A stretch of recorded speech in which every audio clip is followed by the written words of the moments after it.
এই সাথে আমি অনুরোধ করবো আমাদের সকল অভিভাবকদের ওনার সাথে সহযোগিতার হাত বাড়িয়ে দেওয়ার জন্য।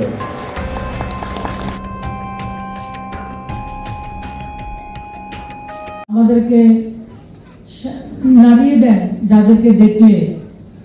এবং যারা 2014 আগে নিজেদেরকে কোনো ধরনের সম্মানের নজরে দেখতেন না, যাদের নামকরণ ছিল আতুর ভেঙ্গুর বলে, যাদেরকে নামকরণ করা হতো 2014 সালে দেশের প্রধানমন্ত্রী হওয়ার পরে আমাদের এই যে বর্গ দিব্যাঙ্গ নাম দিয়ে তাদেরকে সম্মানিত করেছেন, যাদের কাছে দিব্য একটা অঙ্গ ভগবান প্রদান করেছে, আমাদের থেকে অনেক বেশি অন্য কিছু ক্ষমতা আমাদের থেকে অনেক বেশি তাদেরকে ভগবান নিজে হাতে দিয়েছেন, এবং এই সব দিব্যাঙ্গর নাম দিয়েছেন। আজকে দিব্যাঙ্গদের জন্য, শুধু দিব্যাঙ্গদের জন্য আমরা বিভিন্ন ধরনের সামগ্রী তাদেরকে দেওয়ার কাজ করছি। টোটাল 704 জন দিব্যাঙ্গ আমার ভাই বন্ধুরা, 1217টা যন্ত্রপাতি ওনারা পাবেন, এবং তার বাজার মূল্য হচ্ছে,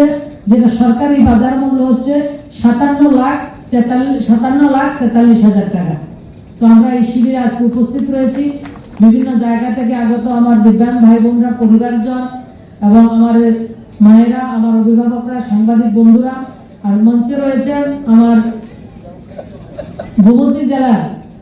এবং উনি বলার চেষ্টা করেছি, বিশেষ করে আমাদের এই যে এসএসজি দিদিদের জন্য বিগত দিনে আমরা দেখি কি নারী সমিতি সংগঠন ছিল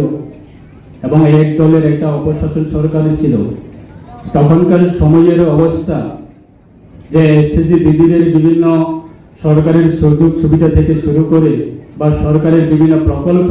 তখনকার আমরা কতটুকু লাভবান হয়েছি আমরা দেখতে পাই। আজকে বিশেষ করে দেশের প্রধানমন্ত্রী উনি বিভিন্ন অনুষ্ঠানের মাধ্যমে উনি বলার চেষ্টা করে এবং বিভিন্ন মন কি বাত প্রোগ্রামে আজকে সারা দেশের নারীদের নিয়ে কথা বলছে। আজকে বিশেষ করে এই যে নারীর যে আমাদের এসএসজি দিদিদের মাধ্যমে আত্মনির্ভর করার যে পরিকল্পনা, আজকে দেশের প্রায় 1 কোটি সংখ্যার উপর আজকে দিদিরাকে নিয়ে লাখপতি দিদি বানানোর জন্য প্রধানমন্ত্রী উনি সময় সময় অনেকবার বলে থাকে। সেটা হচ্ছে আমাদের দেশকে অর্থনৈতিক দিক দিয়ে শক্তিশালী করা এবং